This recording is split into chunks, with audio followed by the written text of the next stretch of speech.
Sounds good. Okay. You're up. Looks like you're up, Jim. Get something on my pants, a little embarrassing. It's better than a hole. Please bear with me.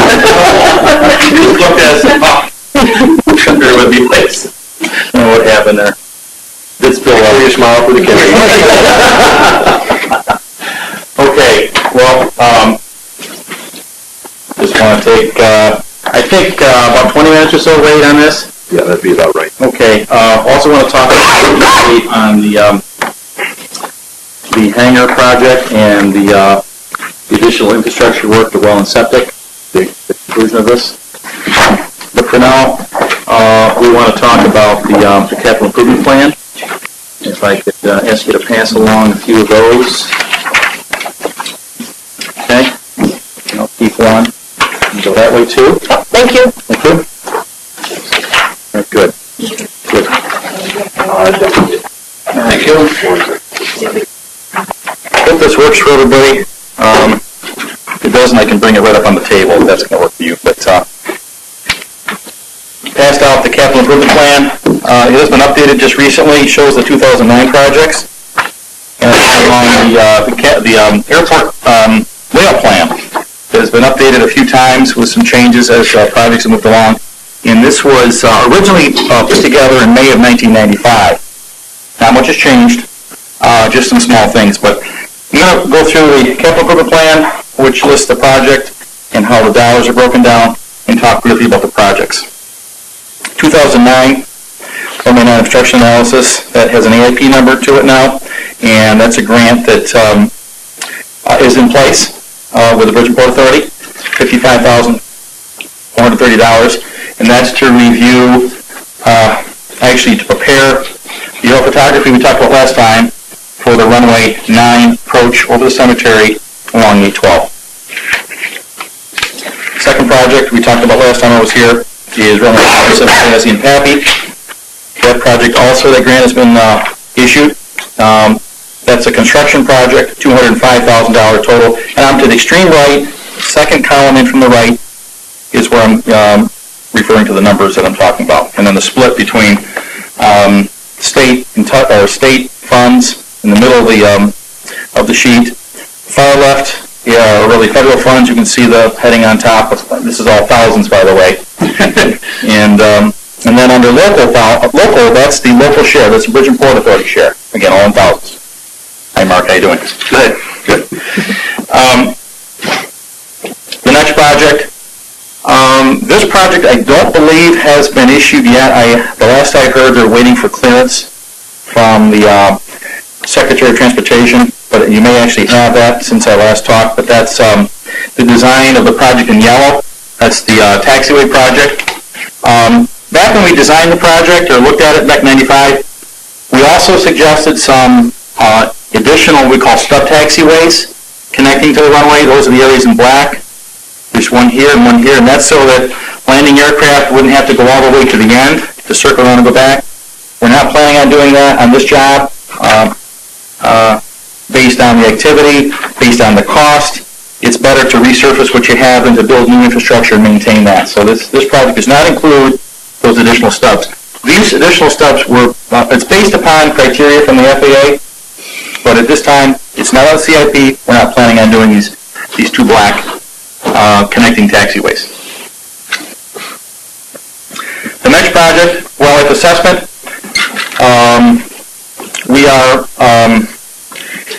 There's been some communication with CNS and FAA. I passed that along to Bridge and Port Authority. We had put a scope together for that project with fee. It's being reviewed by Eleanor Martinez, the specialist in this area. She is a specialist. She has asked some questions regarding the scope, and we have answered those back to the FAA planner, Larry Ahern. She's been on vacation for a week and a half. Bottom line is, she is asking for, or suggesting, that in lieu of the number of visits we have to the facility each week, we're planning on visiting the facility 4 times per month for the whole year through this study. Her recommendation appears to be, she's been on vacation now to really drill down and understand what she's asking for, appears to be more than that. Appears to be almost twice the amount of of visits.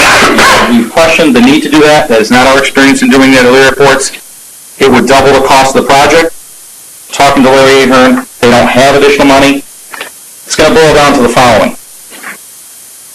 If the Secretary of Transportation releases the grant the way it is, you will get a grant offer for the amount shown. Prior to Evelyn Martinez responding to our response to her questions.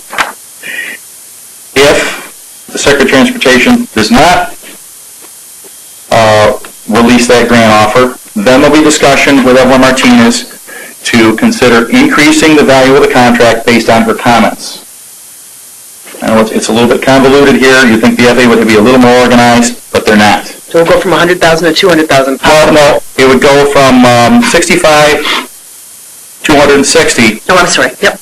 To approximately 110,000. And we're fighting to maintain the 65-260. We think that's realistic. We have 4 visits per month. The way we're going to do it is we're going to have a visit every other week. It'll be a day visit, and that same day we'll have a night visit, a day inventory, and then a night inventory for one visit to the facility. We do the same thing 2 weeks later. So we actually have 4 evaluations per month. Evelyn is asking for more. We can't understand why. It's not consistent with other work that we've done. But is that because of the kill out on the... No, it's not because of that. It's, I know I'm on being... for other reasons, that's but I just say that the FAA right now is, for some reason, we don't know why they are suggesting additional visits, not consistent with the experience that we have at other facilities and as we propose at this airport. So Jim, now the increase in the scope and also the increase in cost that goes along with it, does that mean another IFE will have to be performed? Well, there was no IFE prepared for this. If you recall, Wade, we because of the short duration, we compared reasonableness to fees at Griffiths compared to a proposed fee for this. They were in line, and the FAA accepted that. Okay. Again, we support the value we put on the project. We support how we do it. It's still 4 visits per month. It just so happens that we have it, and that's what happens. We plan for a day visit and a night visit the same day, and she's asking for double the effort. Okay? Any questions on that? Consequently, the grant has not been issued yet to the Bridgeport Authority. And again, I'm bringing to you information just received yesterday. If the Office of Secretary of Transportation determines, and he knows nothing about this whole thing with how many visits and things like that, but the grant is ready to go. If he releases the grant through his administrative effort, you will receive the grant for that value, and Evelyn Martinez will have to work out the differences between what her concept is and Larry Ahern, the planner, and CNS Bridgeport Authority in the future. Or when she comes back, there'll be discussion, and we'll have to see how that all goes. Okay. So do you think we're going to need a special board meeting this month? Yes, you will. I reported last that there was a plan originally to have all grants executed by the 15th, returned back by the 15th. Well, it was the 15th, and it went to the 28th of August. Now, realizing that there are a lot of sponsors and projects that are behind, they have now changed that date to September 15th. And of course, without a grant offer, there's no way you can take any action and have any board activity. But I do expect, since this is your regular board meeting, you'll have one next month. I do anticipate, as we talked last, a special meeting to review and approve that grant, particularly once we know what the value is. And as soon as I know more, I'll pass that information along to you. Thank you. And then last is a security fencing project. That's in blue. That's a state grant, 100% state funded, no cost from for the local sponsor. It's generally the area in blue as I showed. We've completed the work along 812, if you recall, and also some work along this property line up to a point and stopped. And we did some work along 68. We brought that fence up to 8-foot standard with the barbed wire extensions, and a little bit of work over here. We did the work for the terminal. The FAA, again, Evelyn Martinez is asking for that project to be completed. There was a response provided back to Evelyn through the FAA certification inspection. That project would be completed by November of 2009. Okay, that was the plan. That was the plan in the spring. Now that we have a wildlife assessment upon us, we're going to recommend that the sponsor consider delaying that.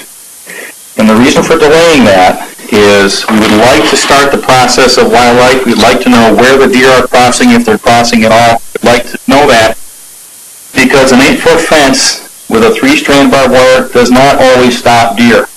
It does not. We know that from other airports.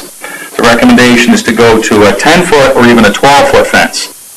So instead of putting 12-foot fence everywhere, or 10-foot fence everywhere, and actually doing less, we want to complete the perimeter with this monies with the necessary height of fence that not only provides the security the FAA is looking for 8-foot standard, but also to heighten that, or to increase the height of that fence where the deer crossings are obvious. We don't know where those are right now. Through the initial stages of our wildlife assessment, we'll begin to learn that. It'll be supported by additional site visits. I'm going to recommend that we write to Eleanor and ask for that project to be delayed.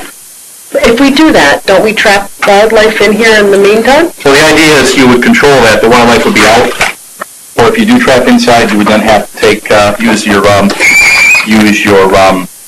No, but I'm saying if we don't complete the fencing project now, aren't we actually at risk for, like, having more animals inside by the time we fence?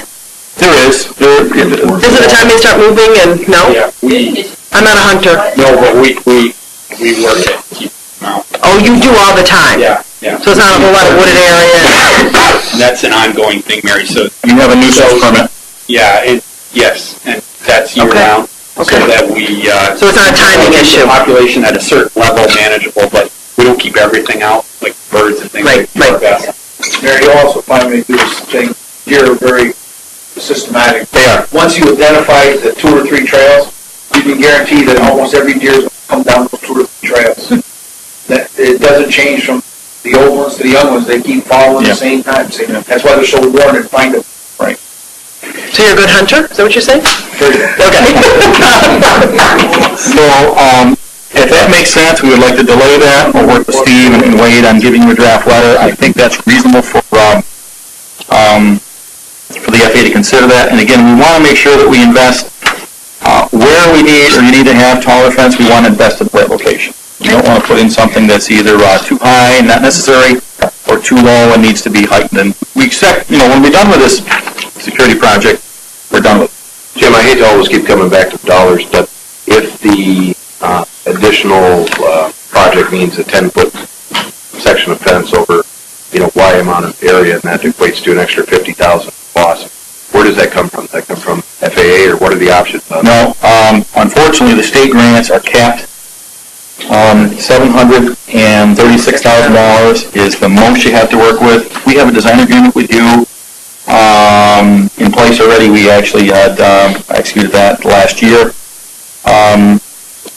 So we have to make it work, Wade. And some things that we have, there are some good question. One thing that we've talked about already is one way of saving some money on the fence is particularly in wetland areas where you've got this marshy symbol. These are wetlands. We've delineated these wetlands. Within the property line, within that blue area, we've delineated all the wetlands plans.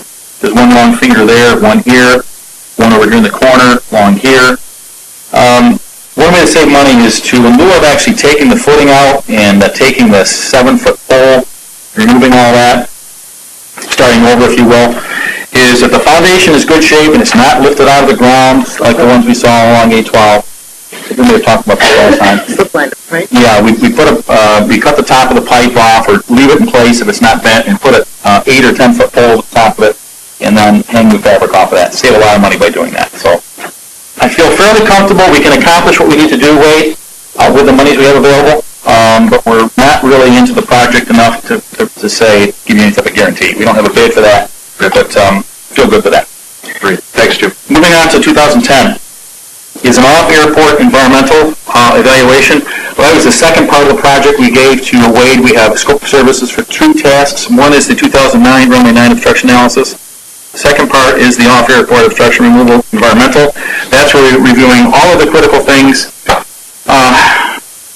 particularly not so much the cemetery itself, but any impacts to this project regarding visual impacts regarding the Oswegatchie River, any artifacts, any old use of that property, any significant environmental concerns such as wetlands, and we have to get through what we call a NEPA process.